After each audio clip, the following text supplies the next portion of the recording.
Join Sid for this edition of It's Supernatural. Mon invité fait des prophéties aux dirigeants des nations. Et cela change littéralement leur destin. Regardez ce qui va vous arriver. Bonjour, c'est Trott ici. Bienvenue dans mon monde où le surnaturel est omniprésent. Mon invité m'étonnerait si je ne le connaissais pas personnellement. J'ai du mal à croire ce que je vais vous dire. Il y a des réunions avec jusqu'à 4 millions de personnes. Pourquoi 4 millions de personnes viendraient-elles à ces réunions? Parce qu'il y a des signes et des miracles tellement extraordinaires qu'ils sont attirés. Mais Peter Gammons, je n'arrive toujours pas à comprendre. Je ne sais pas si vous pouvez comprendre que 4 millions de personnes viennent à vos réunions. C'est incroyable. Parfois, les choses qui se produisent semblent tellement irréelles. Maintenant, je n'ai jamais été à vos réunions, mais est-ce que des milliers de personnes sont guéries quand vous avez autant de monde? Oui, parfois. Quand je demande combien de personnes ont été guéries lors d'une série de réunions à travers le Brésil où un réveil spirituel a éclaté en une semaine, on nous répond que 18 000 personnes ont témoigné publiquement de leur guérison pendant les offices. J'aimerais que vous assistiez à plusieurs de ces réunions. Je veux que vous constatiez les réactions avant et après. Vous savez, même celle d'un enfant, d'une personne aveugle et qui ne peut pas voir, ou sourde et qui ne peut pas entendre, ou peut-être muette. Allons à une réunion tout de suite.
Peter. Oh, Peter, j'aurais tellement aimé être là. Oui, c'est merveilleux, et l'une des choses qui me bénit le plus, c'est de voir des enfants guéris lors de mes offices. C'est tellement précieux de voir un enfant sourd et muet de naissance, ou aveugle, ou autre chose, guéri par la puissance du Seigneur. Jésus-Christ est vraiment le même hier, aujourd'hui et éternellement. Et il y a eu des moments, j'en suis sûr, vous le savez sûrement, au cours de ces 37 années de ministère, où j'ai souvent eu envie d'abandonner, surtout à cause des difficultés financières du ministère et tout ça. Mais comment abandonner quand on voit un petit enfant guéri et touché par la puissance de Dieu? L'appel de Dieu vous y pousse. C'est comme Jérémie, il dit « Je ne parlerai plus en son nom, mais je ne pouvais pas me taire, car ses paroles étaient comme le feu au plus profond de moi. » Peter, je veux que vous soyez le guide de notre famille à travers les signes et les prodiges. Et je crois que vous ne serez plus jamais le même à cause de ce qui va se passer dans cette émission de télévision. Mais en 1976, c'était quoi déjà? Peter, vous vaquiez presque à vos occupations. Vous vous rendiez à une réunion importante et vous alliez à une réunion et un taxi s'est arrêté. Et que vous a dit la conductrice? Elle a dit « Peter, Peter !» Et elle me regardait avec un regard entendu. Et je la regardais et je lui ai dit « Je n'ai aucune idée de qui vous êtes. » Je ne connaissais pas grand monde. Alors je la regardais et comme je l'ai dit « Est-ce que je vous connais ?» Elle a dit « Non, Dieu m'a envoyé ici. Il m'a dit de vous transmettre un message. Tu porteras mon message de guérison, ma puissance de guérison au monde. » Quel âge aviez-vous à ce moment-là? Je crois que j'avais 16 ans. Alors, qu'est-ce que cela a représenté pour vous? Pensiez-vous que c'était une personne? Je me suis juste dit, quelle étrange femme. Il paraît que j'étais en jeans et en t-shirt, je n'avais pas l'air d'un prédicateur. Et je lui ai demandé, venez-vous à l'office ce soir? Elle a répondu, non, c'est Dieu qui m'a dit de vous transmettre ce message. Je vous donne ce message et je m'en vais. Je n'ai pas de voiture, alors j'ai pris un taxi pour venir ici, juste pour vous transmettre ce message. Et maintenant, je m'en vais. Le taxi est parti et je suis resté là à penser, c'est étrange. Mais vous entrez dans la réunion. Que s'est-il passé? Je suis donc entré dans la réunion et je me suis retrouvé assis au milieu de la foule. Environ 250 personnes assistaient à l'office. L'orateur était un homme appelé Edgar Webb. J'avais beaucoup entendu parler de lui et il y avait des miracles incroyables quand il prêchait. Mais ce que j'ignorais, c'est que beaucoup lui avaient annoncé son décès. Il devait ensuite transmettre l'onction ce soir-là en chantant « Adieu soit la gloire ». Il a accompli de grandes choses, gloire à lui. Et tout le monde chantait. Il est entré et a soudainement dit « Stop !» Tout le monde est resté bouche bée et s'est arrêté au milieu du cantique. Puis il m'a désigné du doigt et il a dit « Toi, viens ici !» J'étais terrifié. Je vérifiais que c'était bien moi. Eh oui, c'était bien moi. Y avait-il beaucoup de monde à cette réunion? Il y avait environ 250 à 300 personnes. Ok, donc, il n'aurait pas dû vous choisir. Non, non. Mais, allez-y. Alors, je suis allé, mais j'étais terrifié. Je ne connaissais pas bien Dieu à cette époque. Alors j'ai supposé que j'avais fait quelque chose de mal et que Dieu allait le dire à tout le monde. Alors je me suis dit que ce serait le ministère le plus éphémère. Et maintenant, il était sur le point de dire à tout le monde que j'avais bien agi. Alors les gens disaient que j'étais tout de blanc vêtu comme un fantôme. Je me suis avancé et il a posé les mains sur moi et a commencé à prophétiser. Il a répété exactement les mêmes paroles. Tu prendras mon message de guérison et ma puissance de guérison pour le monde. La même chose que la femme dans le taxi avait dit. La même chose. C'est étrange. Et je suis tombé sous l'emprise de l'esprit environ 5 fois. Je n'avais jamais vu ça. J'essayais sans cesse de me relever, mais la puissance de Dieu me frappait et je retombais. Finalement, j'ai réussi à me hisser sur une chaise. A-t-il donné un bon message? Il n'a même pas prêché ce qu'il avait reçu. Il a lu un poème, je crois, après ça, et puis il est sorti de l'office, et c'est tout. Il est sorti? Oui. Il n'a même pas pris la peine de s'adresser aux gens, et il est parti. Alors les gens s'attendaient à être apaisés. Et ce grand homme, un homme très grand, et si je mentionne sa taille, c'est parce qu'il s'est approché de moi et m'a dit « Voulez-vous prier pour que je sois rempli de l'esprit ?» Alors je cherchais le pasteur, parce que je ne savais pas comment prier pour les gens. Il a dit « Pas lui, vous.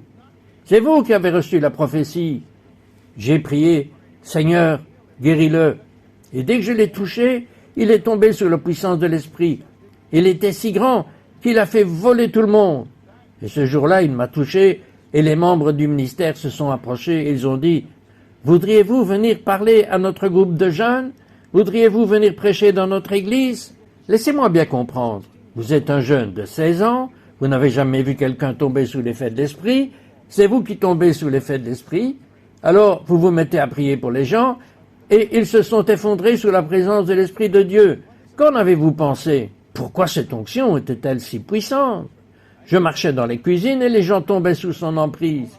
Je suis même allé aux toilettes des hommes et les gens tombaient sous l'influence de l'esprit.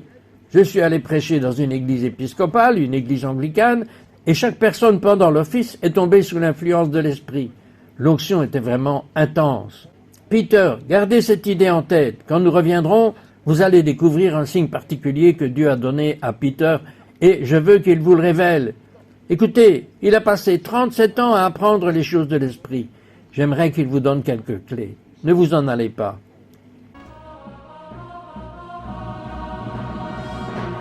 We'll be right back to It's Supernatural.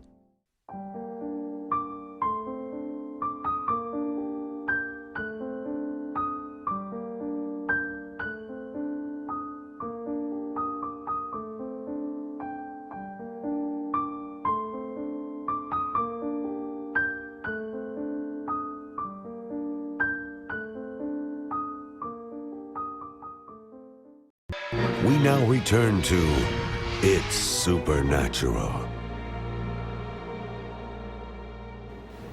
Bonjour, c'est Trott ici, Peter Gammons. Je suis émerveillé par le don que Dieu vous a accordé. J'ai eu le privilège de rencontrer Catherine Kuhlman. Et cette femme, pour ma part, Peter, je n'ai jamais vu un tel nombre de miracles que ceux que j'ai vus sous son ministère. Je veux dire, partout dans l'auditorium, c'était comme une éruption. Et j'ai interviewé des gens 20, 30, 40 ans plus tard, après avoir été guéris. Et ils sont toujours guéris aujourd'hui. Mais vous avez été témoin d'une vision très particulière à plusieurs reprises, ici. Une ligne de 45 personnes, sourdes et muettes, et souvent tout le monde était guéri.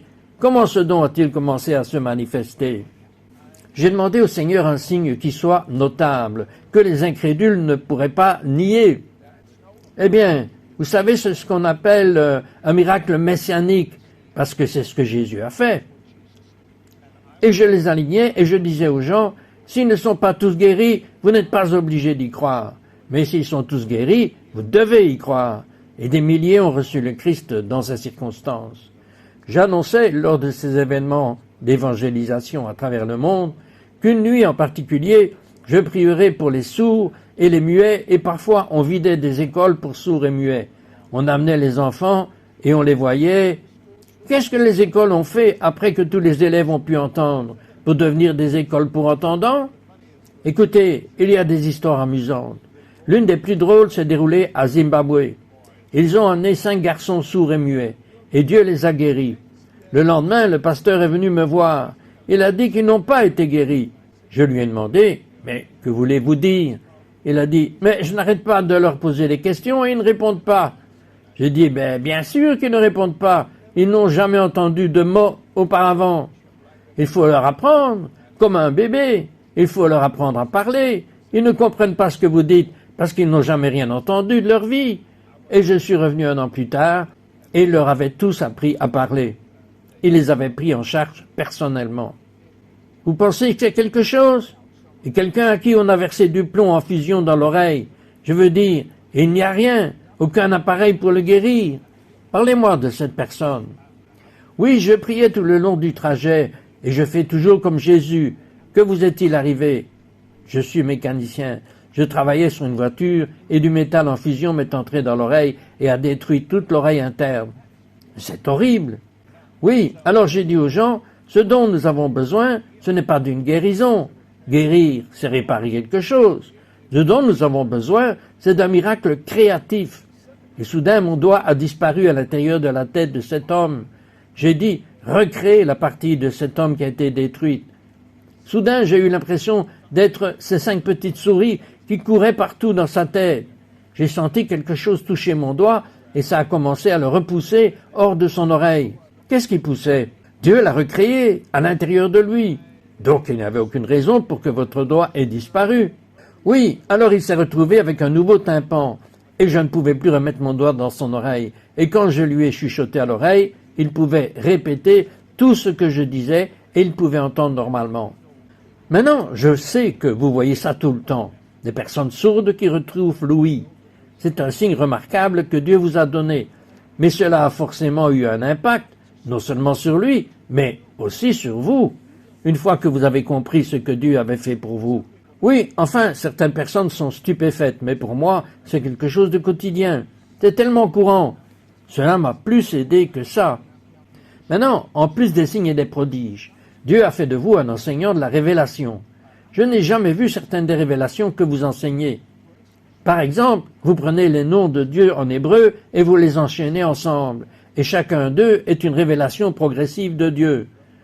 Pourquoi n'en parleriez-vous pas un peu?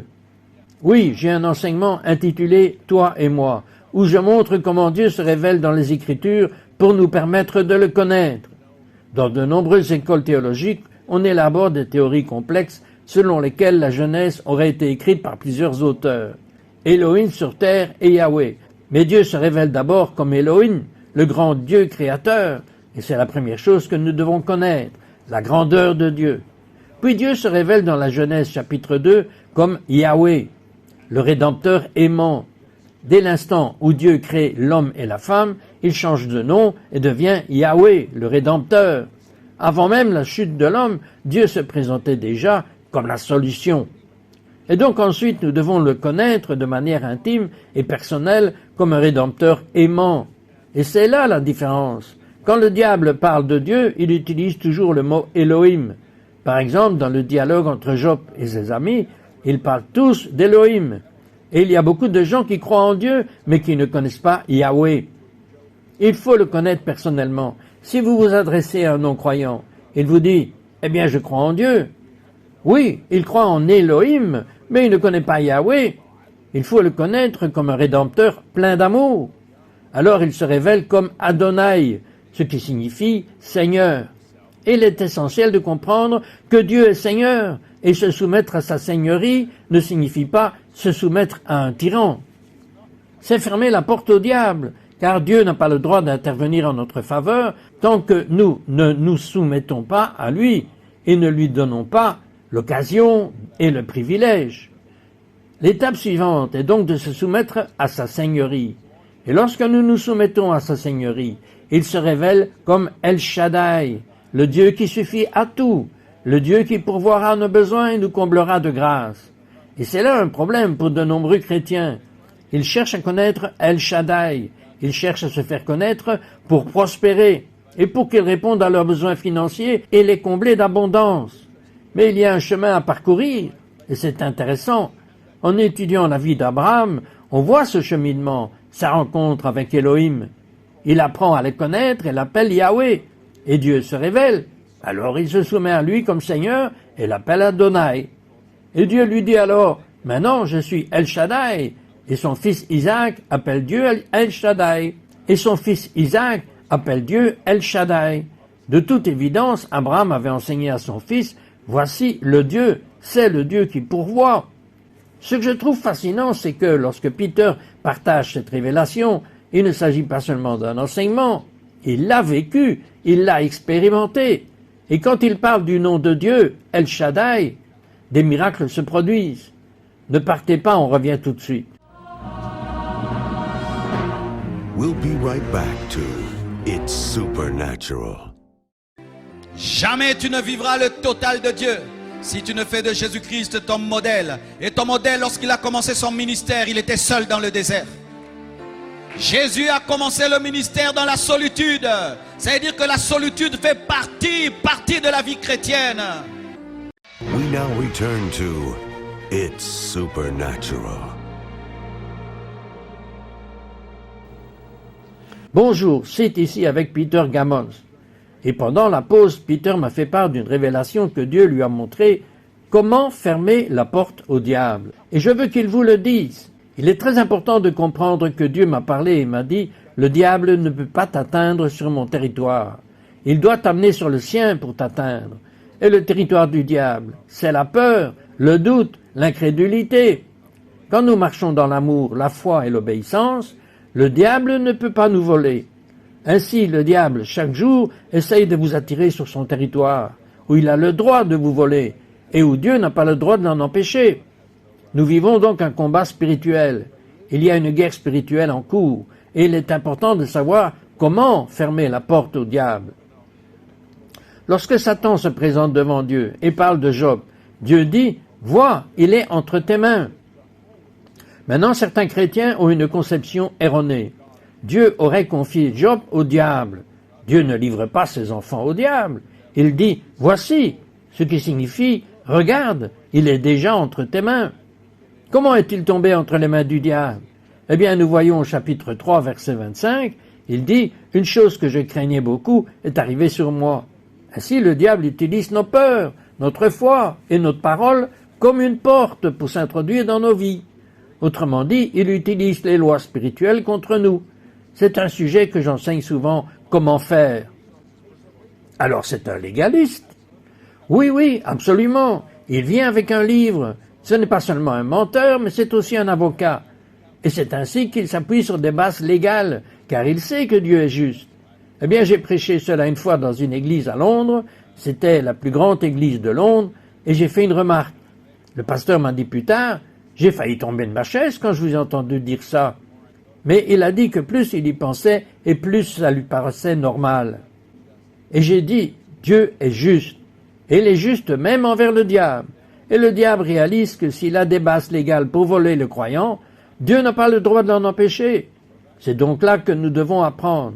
Et c'est à cela que je consacre une grande partie de mon temps. Écrire des livres, prêcher et accompagner les gens dans leur ministère pour leur apprendre comment fermer la porte au diable afin qu'ils ne puissent plus les voler. Peter, je suis très intrigué par votre don de prophétie. Vous prophétisez littéralement que 2 chefs d'État ont changé de destin. Donnez-moi quelques exemples. Oui, la présidente des Philippines. Alors qu'elle était professeure d'université, j'ai ressenti l'Esprit Saint. Elle était venue à l'un des offices où je prêchais et j'ai prophétisé sur elle qu'elle deviendrait présidente des Philippines. Et j'ai prophétisé pendant 6 heures sur elle et sur ce qu'elle devait faire. Et en quelques mois, elle est passée de candidat au Sénat à sénatrice. Elle est passée de sénatrice à vice-présidente, puis présidente au Honduras. Le président du Honduras m'a appelé et m'a dit « Pouvez-vous venir? J'ai une crise. Les enseignants sont en grève depuis 2 mois et je veux que vous veniez et que vous voyiez si vous pouvez faire quelque chose. » J'ai dit oui, je viens aujourd'hui. Alors j'ai immédiatement pris l'avion. Je suis arrivé au palais présidentiel. À mon arrivée, le président, il y avait une 30aine de caméras de télévision et des journalistes, et l'esprit de prophétie m'a saisi. Alors j'ai commencé à prophétiser aux enseignants sur l'effet que cela allait avoir sur les enfants et sur le retard que cela allait engendrer pour toute la nation, et qu'ils devaient penser à l'avenir des enfants du Honduras. Et aussitôt, le chef du syndicat des enseignants s'est levé et a dit « Très bien, nous allons conclure un accord maintenant. » Et en 24 heures, après plus de 2 mois de grève, l'affaire faisait la une des journaux. Au Honduras, en moins de 24 heures, les enseignants ont repris le chemin de l'école. À Trinidad, le Premier ministre avait perdu les élections et a dû me demander de le rencontrer. La nuit précédente, le Seigneur m'avait tenu éveillé toute la nuit, me soufflant des choses que je devais lui dire. Et il m'a donné 5 choses que je devais absolument lui dire. Je l'ai donc rencontré le lendemain, je lui ai serré la main et je l'ai remercié, car je me demandais comment formuler cette pensée. Je l'ai simplement entendu me remercier. Il m'a regardé d'un air étrange, il a demandé « Merci pourquoi ?» J'ai répondu « Grâce à vous, je n'ai pas fermé l'œil de la nuit. » Il semblait encore plus inquiet. J'ai dit « Grâce à vous, le Seigneur m'a tenu éveillé toute la nuit, me poussant à vous dire certaines choses. Dieu m'a donné 5 choses que vous devez faire. » Je ne sais pas ce qu'il a cru comprendre, mais il a demandé « Que tout le monde sorte de la pièce, s'il vous plaît. » Tout le monde est sorti. Je lui ai révélé 5 choses, et les larmes lui sont montées aux yeux. Il a dit « Quand j'ai perdu les élections, j'ai promis à Dieu 5 choses que je ferais si j'étais réélu.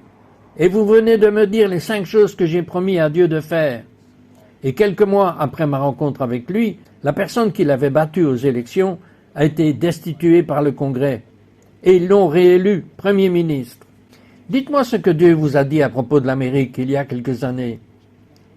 Oui, eh bien la première chose, et c'est l'une des plus importantes, certains disent que la Bible est compliquée. Elle n'est pas compliquée. Le même principe s'applique de la Genèse à l'Apocalypse. Et nous devons comprendre pourquoi Adam a tout perdu au départ. Comment est-il tombé? Quand vous prenez ce que Dieu ne vous a pas donné, le diable a le droit de prendre ce que Dieu vous a donné. Et c'est le principe qui traverse toutes les Écritures. C'est le même principe qui consiste à fermer la porte au diable.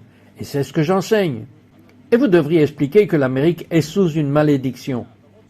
Oui, le Seigneur m'a parlé en 2005 et il m'a dit que la nation que j'aime est sous une malédiction parce que les croyants ne sont pas fidèles avec la dîme et les offrandes. Et le verset m'est venu à l'esprit. Cette nation est maudite, tout le temps. Et il y avait une telle tristesse et le Seigneur m'a parlé comme si ce n'était pas son choix. Ce n'était pas ce qu'il voulait. Mais il n'avait pas le choix car il est un Dieu juste. Et le Seigneur a dit qu'une crise financière allait frapper le pays. Et j'ai commencé à prêcher cela. Et j'ai commencé, et le Seigneur m'a dit de vendre ma maison. Alors que tout le monde à cette époque achetait, j'ai vendu ma maison au plus fort de la crise. C'était une histoire incroyable. Non seulement vous avez fait cela, mais il a dit à tous les membres de sa congrégation de faire de même. Et beaucoup de gens ont économisé une fortune. Incroyable. Que s'est-il passé? J'ai dit aux gens, retirez votre argent des actions. Ceux qui sont censés les gérer dépensent tout votre argent. Et ils vont faire faillite. Et j'ai cité des entreprises, et elles ont toutes fait faillite. Que devriez-vous faire maintenant, selon ce que Dieu vous révèle concernant votre argent? Je pense que le plus important que je puisse dire en ce moment, c'est d'être fidèle à Dieu avec vos dîmes et vos offrandes, car nous vivons véritablement les derniers temps. Je ne peux pas vous assurer que les choses vont s'améliorer. Je ne crois pas que les choses s'amélioreront. Je crois que nous vivons les derniers temps, et la Bible dit que dans les derniers temps, même un sac d'or ne suffira plus à acheter du pain. Mais Peter, j'ai une bonne nouvelle. Je suis d'accord, les choses ne vont pas s'améliorer, mais elles vont s'améliorer pour moi, elles vont s'améliorer pour vous. Et je le vois bien, Dieu veut vous faire prospérer pour son royaume. Écoutez bien ce dernier point. Pour son royaume. L'argent ne signifie rien, mais avoir une relation intime avec Dieu, par Jésus, est essentiel. Je n'ai jamais vu les justes abandonnés, ni les descendants mendier du pain. Jamais.